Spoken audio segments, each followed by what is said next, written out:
Afternoon, students. I hope I am audible and visible to all of you.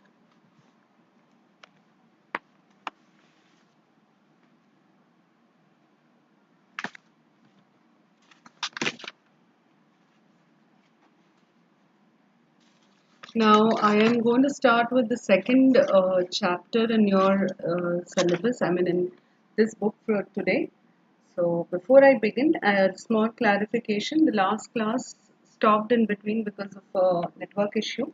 So, the remaining will also be uploaded. The series will be continued. You don't have to worry about the rest of it.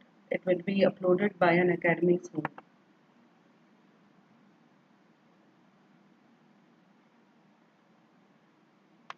Okay, now those of you who are new and who are not aware, let me introduce myself briefly. My name is Deepika Reddy. I have been teaching students preparing for civil services for more than 11 years. This is my 12th year. I basically handle Indian polity, Indian society, social justice, and so on. Okay, Indian polity, Indian society, social justice, governance, and ethics. These are the core areas that I deal with. Hi, Sayali. Now, before I begin with today's class, I would like to talk about the Unacademy Championship Conclave. The Unacademy Champions Conclave is held on September 30th. Okay, now this conclave is very, very important because here what is happening is 14 toppers will be connected to 10 top educators for talks and discussions on varied things. Alright, so the toppers who are going to participate in this are Venkat, I am live. Bhuvan just typed that I'm live. Venkat is not able to see me. Pradeep Singh, AIR 1 will be there. AIR 3, Pratibha Verma will be there. Vishaka Yadav, AIR 6. Abhishek Saraf, AIR 8. Nidhi Bansal, AIR 23. Omkant, 52. Then you'll have Mukund, 54. Naveen Mittal, 69. Surya, 76. 89. Nithin. Sujit Shankar, 122.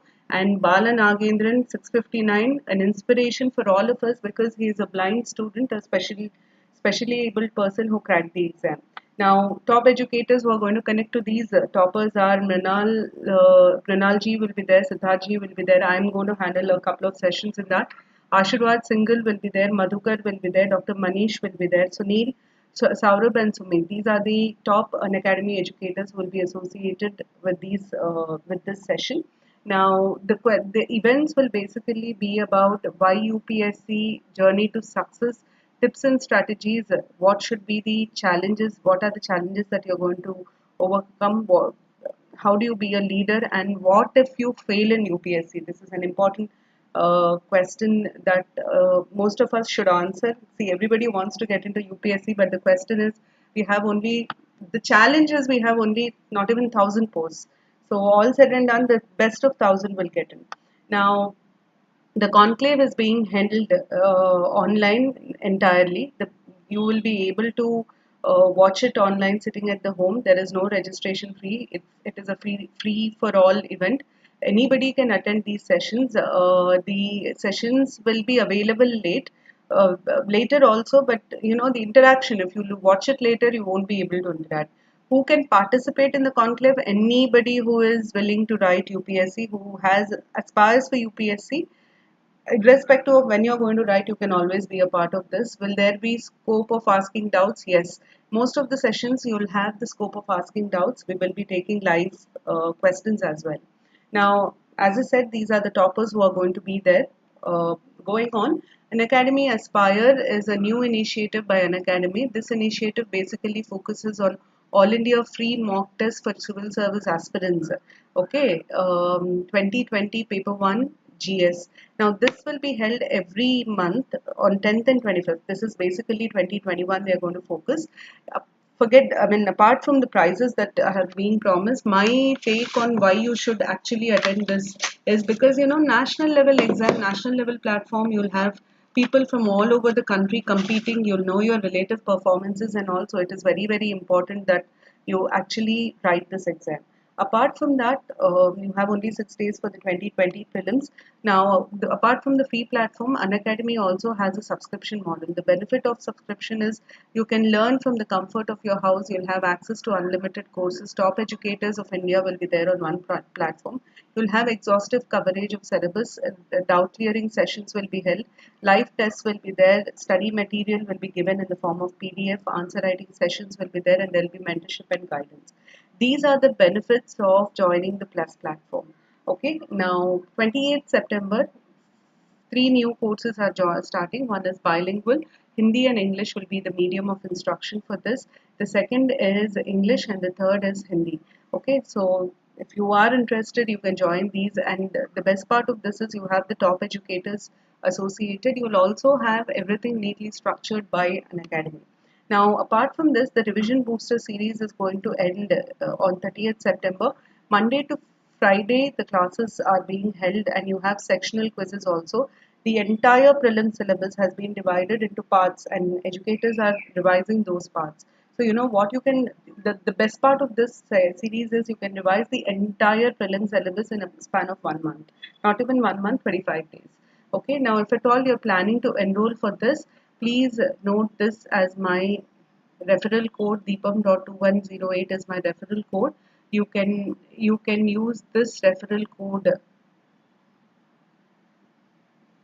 You can use this referral code and you can get an additional 10% discount on whatever is being charged. 64,000 is the actual fees. You'll be able to get 57,600. Now, apart from this, there is this T20 current affairs series that is being held by an academy every day at 7:30 p.m. 20 questions will be given. You'll be given 20 minutes and 40 marks will be given for this. The benefit of this Hi Pratyusha, the benefit of this series is, you'll be able to know whether you're going on are in the right track as far as your current affairs is concerned, or are you missing out on anything. So that is the advantage of attending this. Now moving on, the next thing is if you are planning to join, an academy has several places, avenues where you can follow an academy. YouTube is one, Telegram is the other, Facebook is the other. So you can join us on any on these of these platforms. Okay. Now moving on to our class today. I have started with class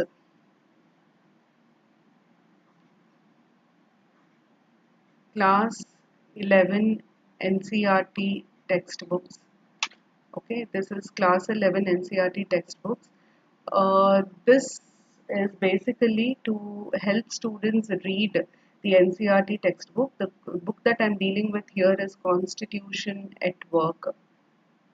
Okay, Constitution at Work is what I'm dealing with in these series. Now, in this series, I have a small technical problem with my pen tab, so perhaps there will be a little issue in you following. I'll be a little slow and I'll repeat if it is not clear.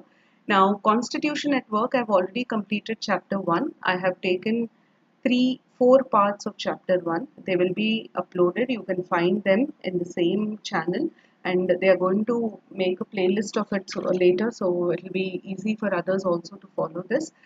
Now, in this chapter, the second chapter talks about rights. Chapter 2 talks about rights.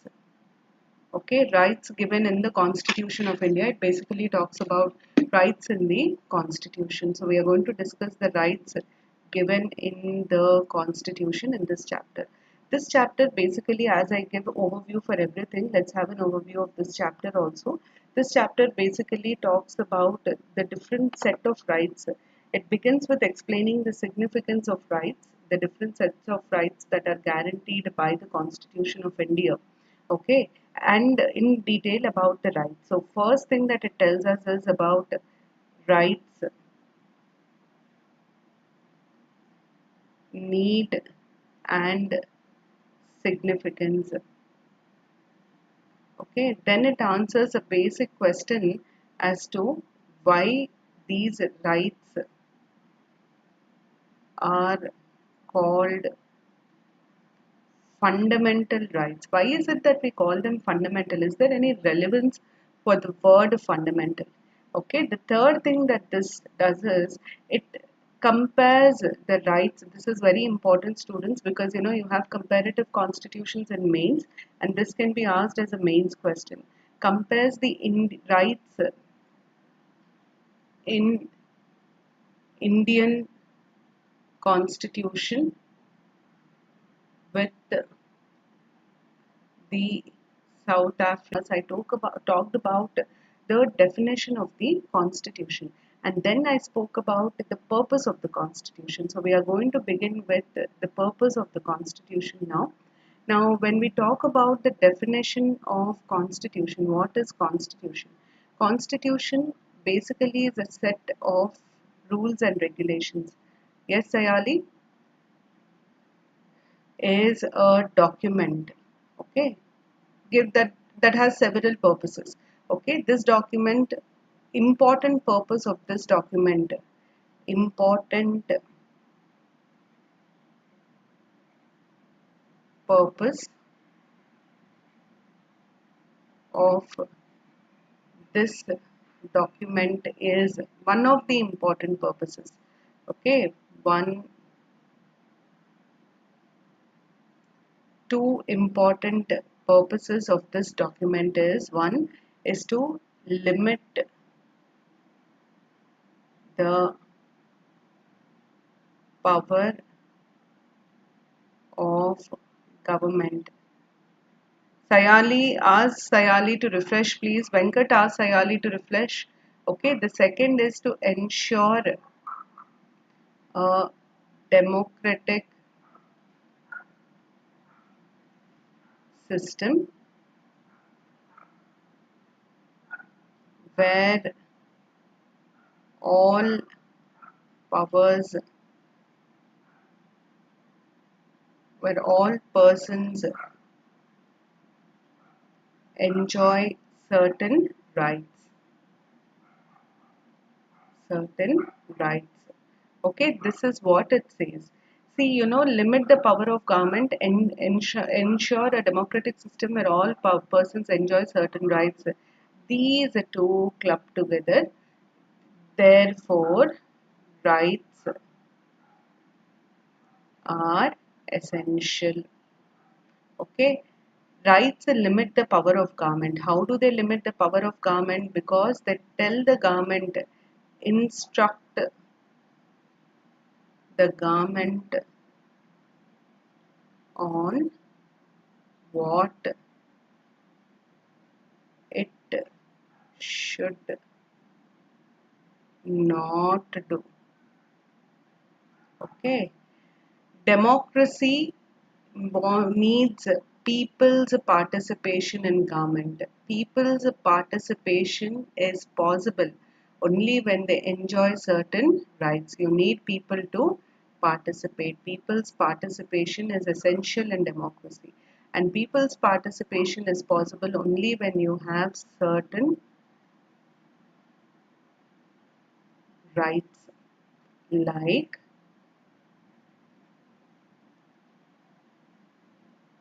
speech and expression and so on. Only when you have these rights, it is possible for people to participate in government. So NCERT says the main reason why you have rights is to limit the power of government and ensure that democracy prevails for the success of democracy. Now moving on, see NCERT, the good part of NCERT is to limit the power of government and ensure that democracy prevails for the success of democracy. Now moving on, see NCERT, the good part of NCERT is it gives you a lot of examples like every other thing. Here also to explain the significance or needs need of rights, fundamental rights.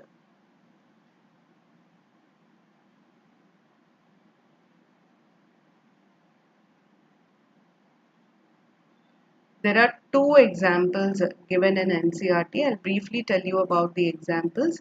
Now, the first example talks about the 1982 Asian Games. The reason why I'm also telling you the example is you'll be able to relate to a lot of it when you have examples, in which we all know that Delhi's shape and size was changed because of these Asian Games. There were a lot of there was construction of new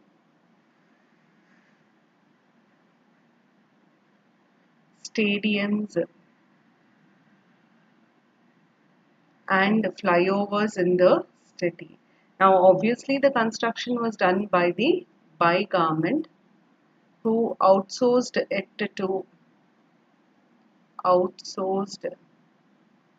to contractors. But what happened was these contractors exploited the workers by paying them very minimal salary. Exploited workers by paying them less than the fixed minimum wages. The government fixes minimum wages than fixed minimum wages.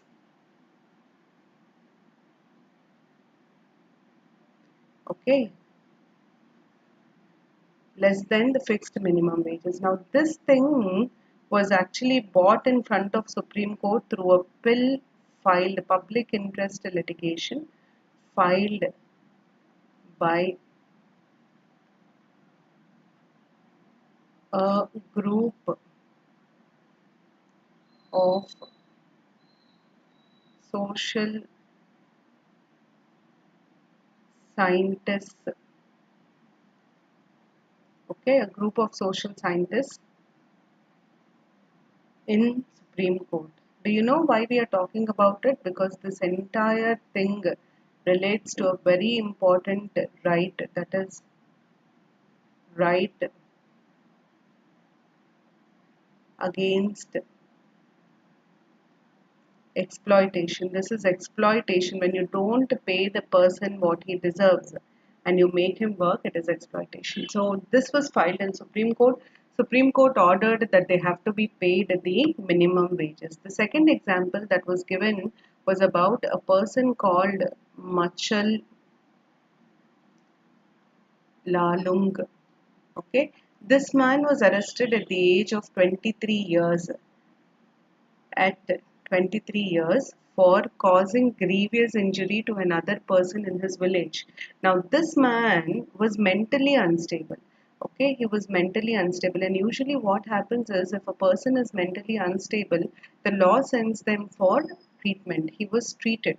After treatment, he was fit for trial. Fit for trial. And this hospital wrote to the court, to the police, that this man was fit for trial. Please take him for trial.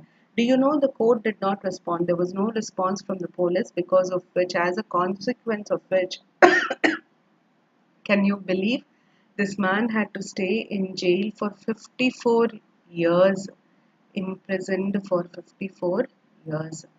I mean, it is pathetic, and this is a reality. Many a times it happens. At 77, he was released from jail. Released from jail. Now, what right was violated in this context? In this context, it is right to life, which was violated. Right to life and personal liberty, which includes right to fair trial. There was no fair trial and speedy justice in this case. It's a very, very heart-rending case. Hi, Prakar. So, these two examples have been given in NCERT to tell you about the significance of fundamental rights. Now, let's move on to understand, according to NCERT, what is Bill of Rights. Okay, now let's understand what is Bill of Rights. The meaning of Bill of Rights means rights mentioned. This can be given as a MCQ point, mentioned and protected by the Constitution. Okay, rights which are mentioned and protected by the Constitution is important for MCQ. Bill of Rights is rights mentioned and protected and by the Constitution are called as Bill of Rights. This can be a statement, and you are supposed to say whether it is right or wrong. According to NCERT, this is right, so you have to say it is right. Okay, and then NCERT further explains the need and significance of these rights. Okay, of Bill of Rights. And it talks about the three things that talk about the need and significance. You know, the first reason why you need these Bill of Rights is because democracy must, when you're claiming you're a democracy, it should ensure individuals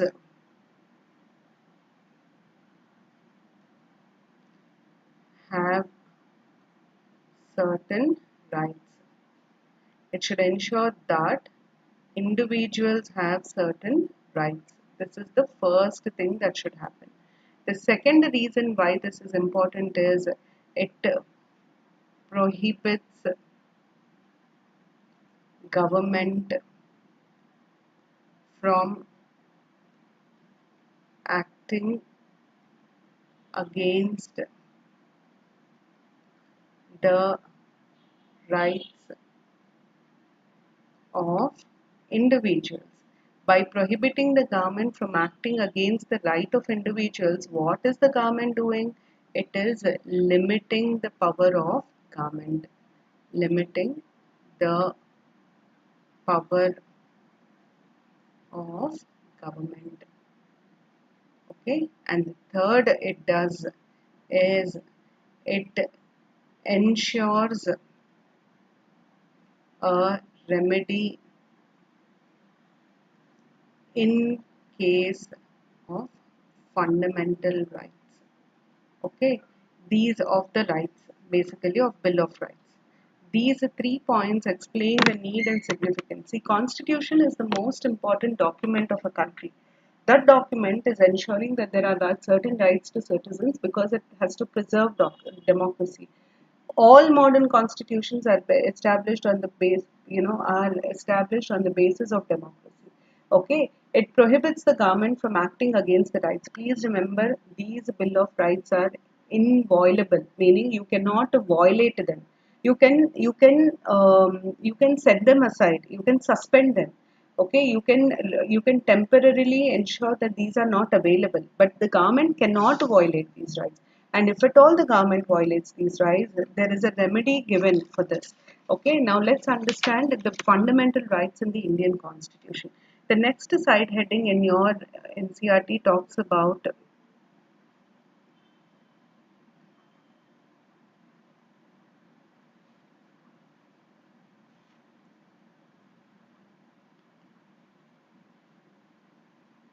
in Indian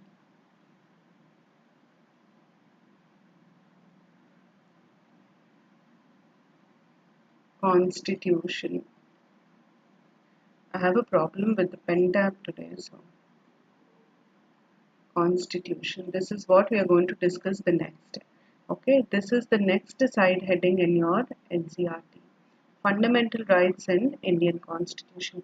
Now, what is given under this? Under this, there are three things which are given.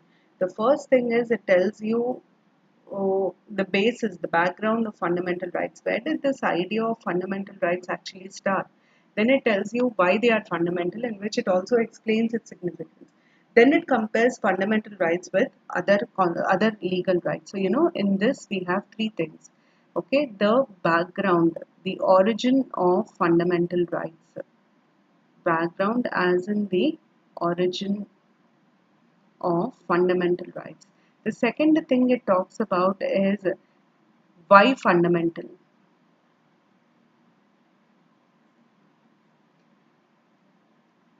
Purnima, basically they are saying this is the meaning according to NCERT. Bill of Rights means this. Okay, it is not with reference to Indian Constitution. It is a very general meaning given to Bill of Rights. General meaning. You know why it is important? Because Bill of Rights, as we all know, is in US Constitution. Okay, Bill of Rights is US Constitution is the first constitution in the world which actually included rights in constitution. First constitution to include rights in the constitution. That is the reason why in general parlance we call them as Bill of Rights. For example, do you know that fridge is a company, refrigerator is the actual term, but fridge is the company which produced a refrigerator. But today we call it as a fridge. Likewise, you know, when you go to a village, they say surf. It is a washing powder, but they don't use the word washing powder. They're synonymous with surf. Likewise, Bill of Rights of the American Constitution was the first instrument which included rights in the Constitution. Therefore, any rights in the Constitution are usually in general terms called as Bill of Rights. In fact, any important document on rights is called as Bill of Rights. For example, we have a convention called Convention for Elimination of All Forms of Discrimination Against Women. Do you know this is also termed as International Bill of Rights of Women? It is called as International Bill of Rights of Women. So this is how we have to understand Bill of Rights. Okay, so here we are not referring it to the US Constitution. We are giving a general meaning to the word Bill of Rights. What does Bill of Rights mean? It means rights that are provided for and protected by the Constitution. Okay, the US Constitution has called the rights enshrined in the Constitution as Bill of Rights. Our Bill of Rights are fundamental rights. Am I clear as to why it is called as Bill of Rights? What we mean Bill of Rights in this context? Okay, why fundamental is the third one, and the second one, and the third thing is it distinguishes, it compares, it differentiates fundamental rights with other legal rights. It distinguishes fundamental rights with other legal rights. So these are the three things that are given under this topic in NCERT. Now let's understand the background or the basis for fundamental rights. See, the basis for fundamental rights as mentioned in NCERT and in reality is the National Freedom Movement. You know, a national freedom movement taught us many lessons. In fact, I would say the British rule taught us many lessons. British rule, the suppression under the British rule. Okay, the realization of suppression and a national movement led to the demand of rights for citizens. Demand of rights from the British government. We started demanding rights, you know, an important, very important aspect of our national freedom struggle was our demand for rights. There was a very big realization that rights are important because the British rule was oppressive. The national movement leaders realized the importance of rights, you know. Movement leaders had a clarity on how much importance should be given to rights. Leaders realized the importance of rights. Okay, and therefore they demanded rights from the British government, and this was evident as early as 1928. In 1928, the Motilal Nehru report, considered as the first report, you know, first attempt to make a constitution, report emphasized on rights of citizens. This report, the first formal instrument from Indian side which demanded rights, the Motilal Nehru report emphasized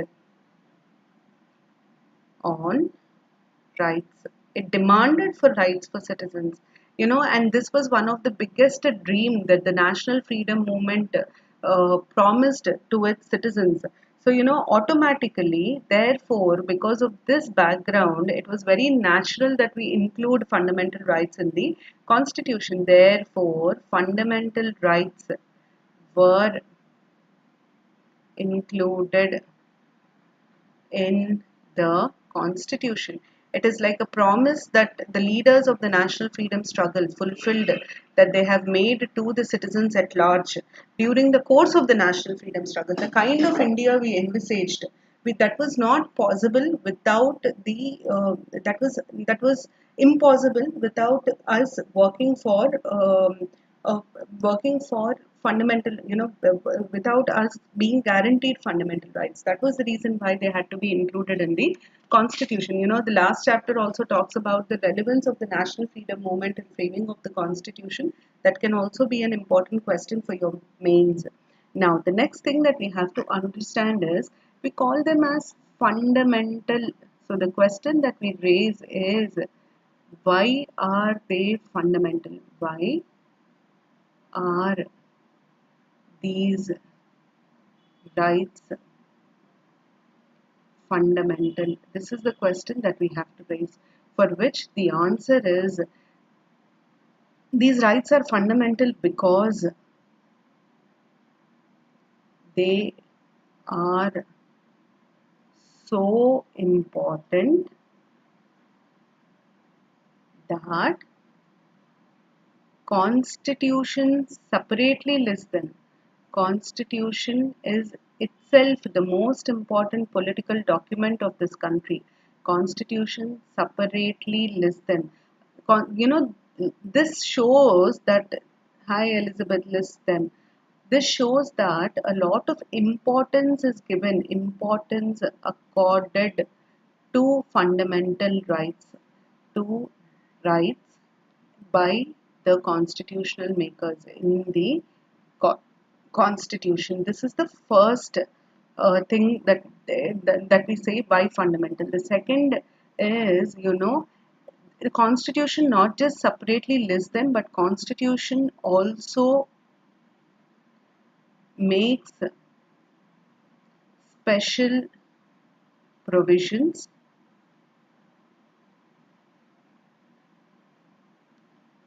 for their protection. Okay, special provisions for their protection. And please remember, Constitution also makes special provisions for their protection in the form of Article 32. The right to approach the Supreme Court and the responsibility of the Supreme Court to issue writs when fundamental rights are violated. And the third thing, Constitution itself ensures they are not violated by government. How does the Constitution ensure that they are not violated by the government? By providing for Article 12, which tells who all can violate government, by providing for Article 13, which provides for judicial review, by ensuring that there is judicial review, by telling the government at every step, government, you're not supposed to do this. Government, you're not supposed to discriminate. Government, you're not supposed to give a title. Government, you're not supposed to discriminate on the basis of religion. You can't favor any religion. So, at every level, it is correcting the government. It is telling the government, hey, government, this is how you're not going to violate. So, you have to put it simple, if I have to conclude, it is fundamental because it is provided by the Constitution. By the Constitution.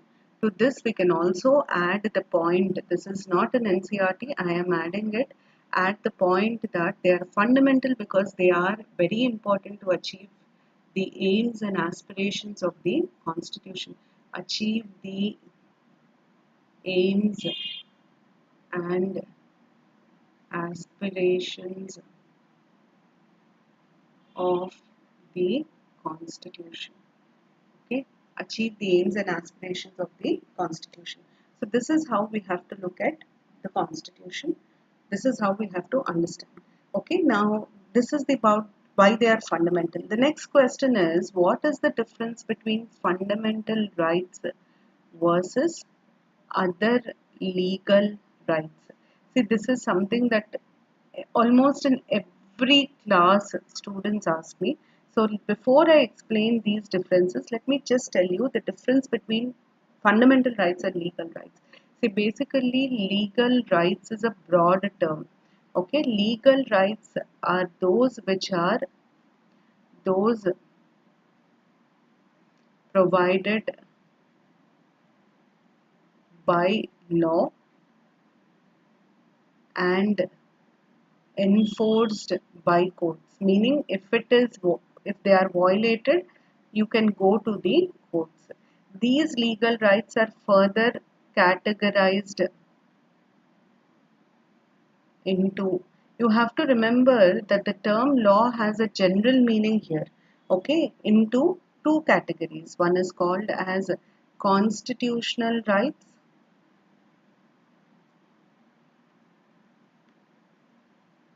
Okay, the other is called as statutory rights.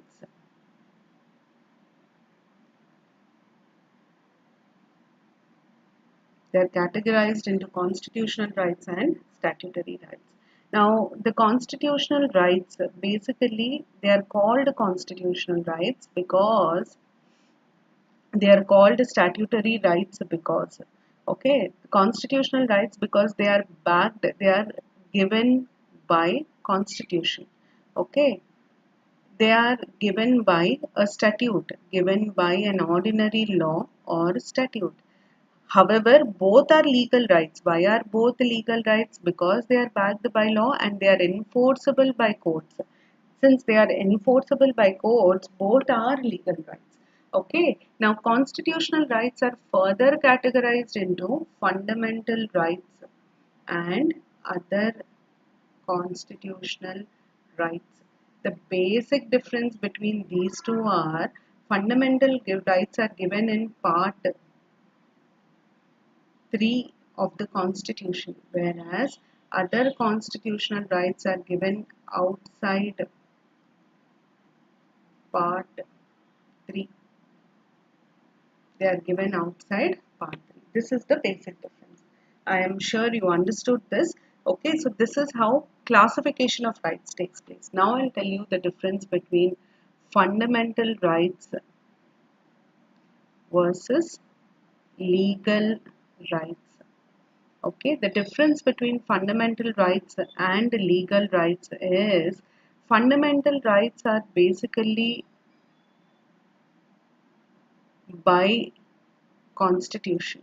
Okay, other legal rights, they are by statutes. Majority of them are by statutes, but there are some fundamental rights which are there are some other rights which are also given by the constitution. Okay, by statutes. But NCERT mentions this, so we are talking about this. The second it says is fundamental rights can be changed by amending the constitution. Any change in fundamental rights, you need to amend the constitution. Okay, whereas legal rights changing, you just amend the statute, you can change legal rights. So basically the difference is one is in the constitution, one is in the statute. Now the next thing that NCERT does is it also explains what is the importance of fundamental rights. When we talk about significance of fundamental rights, whatever we have discussed earlier should be added, and along with that we have to write down the fact that no organ of government can act in a manner violating fundamental rights. The statement is important. No organ, and the statement can again be given for prelims, of the government can act in a manner that violates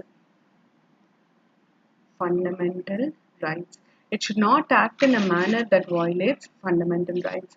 Okay, to the extent that legislative and executive action. See the importance given to fundamental rights, that legislative and executive actions can be declared invalid or void if they violate fundamental rights. And judiciary is given extraordinary powers, okay, to uh, to protect these fundamental rights. The judiciary is responsible for protection of these fundamental rights. However, there is only one limitation. The limitation is fundamental rights are not absolute in nature. Fundamental rights are not absolute in nature. Now, what do you mean by not absolute in nature? The meaning of not absolute in nature is that they are restricted. Okay. Now, I'll tell you why they are restricted. Not absolute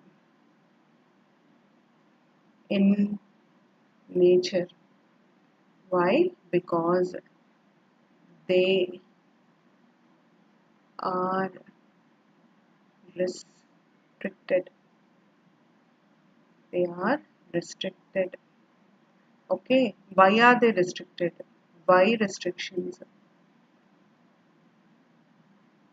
The reason why you need restrictions is because, see, fundamental rights should not just protect, limit the power of government, but it is very, very important that it has to ensure that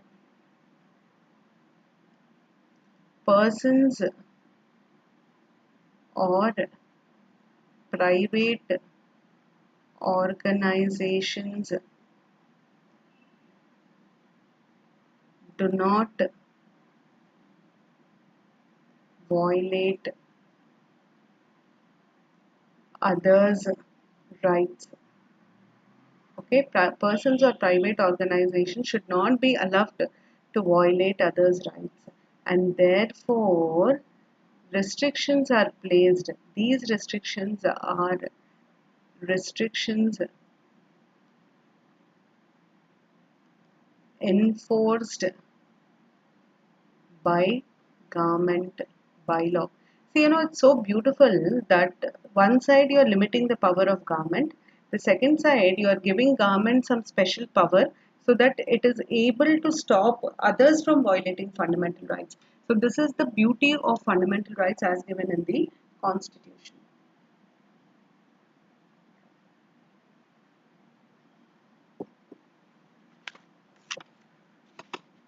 Now, according to me, this is very, very important and this can be asked in mains, okay, as well as prelims.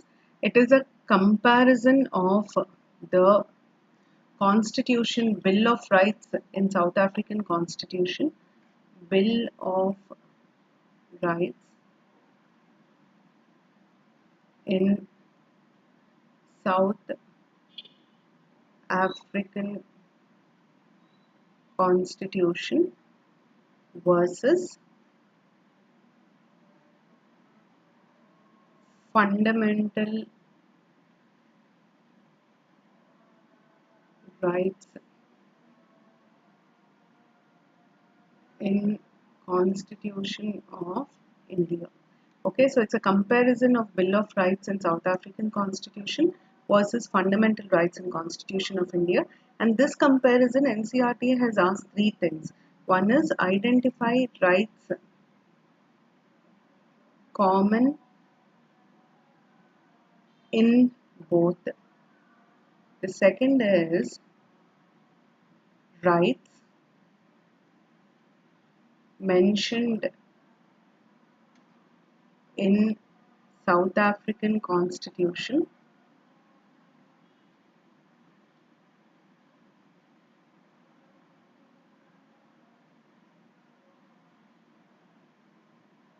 okay, but not in Constitution of India. Okay, the third aspect is rights Explicit means directly mentioned in South Africa, explicit in South African Constitution,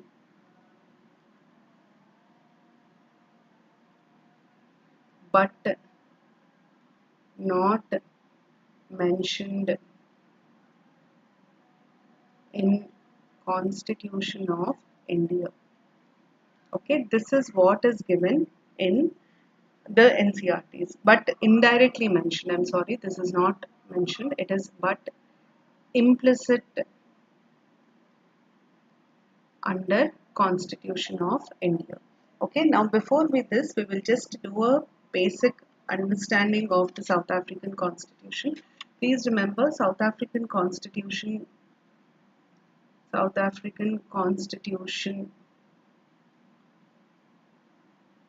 I'm talking about the latest one, came into existence in December 1996. Okay, it came into existence in December 1996. It was, it clearly declares that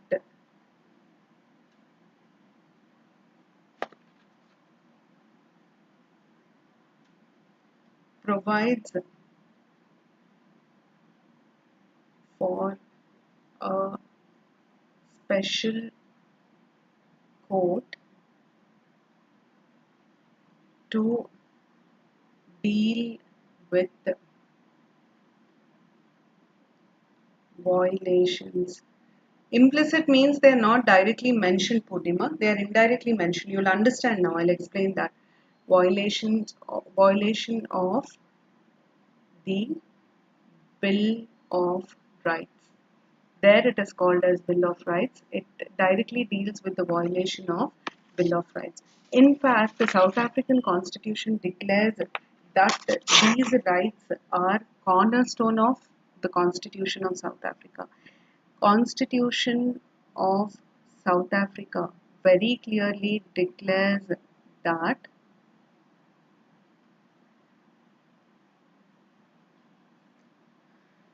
the Bill of Rights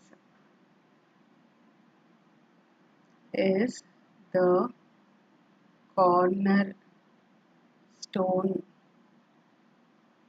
of South African Constitution. Okay, now let's understand how are our Bill of our fundamental rights same, different, and implicit, explicit. Now, the rights, some rights included in South African Constitution. I'll first make a note of that, and then I'll explain the commonality and differences. Rights included in South African Constitution. The first one is right to dignity. Okay, the second talks about right to privacy. The third talks about right to fair labor practices. These are directly mentioned in the South African Constitution. Right to healthy environment and right to protection of environment. See, South Africa environment is very important because there is a lot of mining activity that takes place for natural resources. The next talks about right to adequate housing. Okay. 6 talks about right to health care, food, water, and social security. Okay. The 7th is right to basic and higher education. Okay. 8 talks about right of cultural, religious, and linguistic communities. And the 9th one talks to right to information. These are the 9 rights mentioned. I'm going to explain this in comparison with Indian Constitution in some time. Apart from that, it also prohibits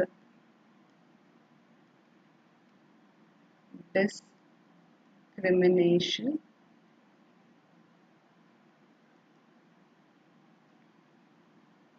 on the grounds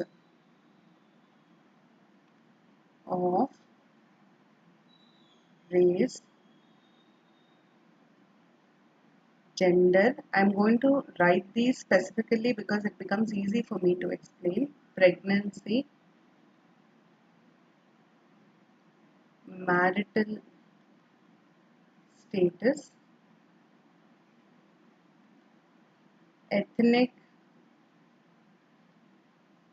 or social origin, color, age, disability,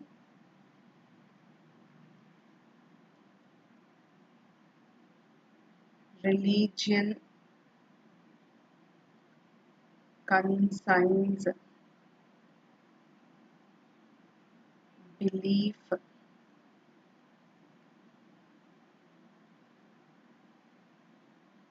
culture, language, and birth. So many are given in African Constitution. Now let's understand the difference between India and Africa. Now what I'm going to do is everything that I'm marking with the red pen is common. Okay, is direct, it is common. So let me first mark everything with red, that will indicate that it is there. See, in our constitution you have only right to basic education directly mentioned. None of these are directly mentioned. This comes under article 21A of the Indian Constitution. Okay, in our constitution, race is mentioned. In our constitution, social origin is implicit, it is not explicit. Okay, religion is mentioned, right? Birth is mentioned. Language is mentioned, but only for one article, that is Article 30. You will not find the 29 clause 2 language is mentioned. Nowhere you will find the word language. Okay, now I'll tell you what all is implicit. What all is implicit means indirectly mentioned, indirectly considered a fundamental right in Indian Constitution. Blue represents implicit. Blue represents implicit. Okay, implicit under Indian Constitution, right to dignity, privacy comes under 21. Okay, fair labor practices is 23, 21 also. Environment is 21 again. Okay, adequate housing comes under 21. This also comes under 21. Higher education is declared as a part of Article 21. Okay, now coming to no discrimination on the basis of which all, none of this will be given in our constitution directly. Okay, but indirectly we don't talk about discrimination, but we talk about a right to conscience, right to belief, right to belief, right to culture. Okay, so these things that are mentioned here. In this, you can say that you you know these are somewhere connected to our constitution under article 25 and 29, but the remaining gender, pregnancy, marital status, ethnic, all these are not given in our constitution. They are not there in our constitution. I think I made myself clear. If there is anything, you can ask me. The purple one, this not mentioned in the Indian Constitution. I request you all to go through this. This is very important because last year there was a question on Indian secularism and secularism in France. Indian secularism in France was given from NCERT. That is the reason why this is very, very important. So implicit means indirect. I think I made myself clear. Implicit means indirect.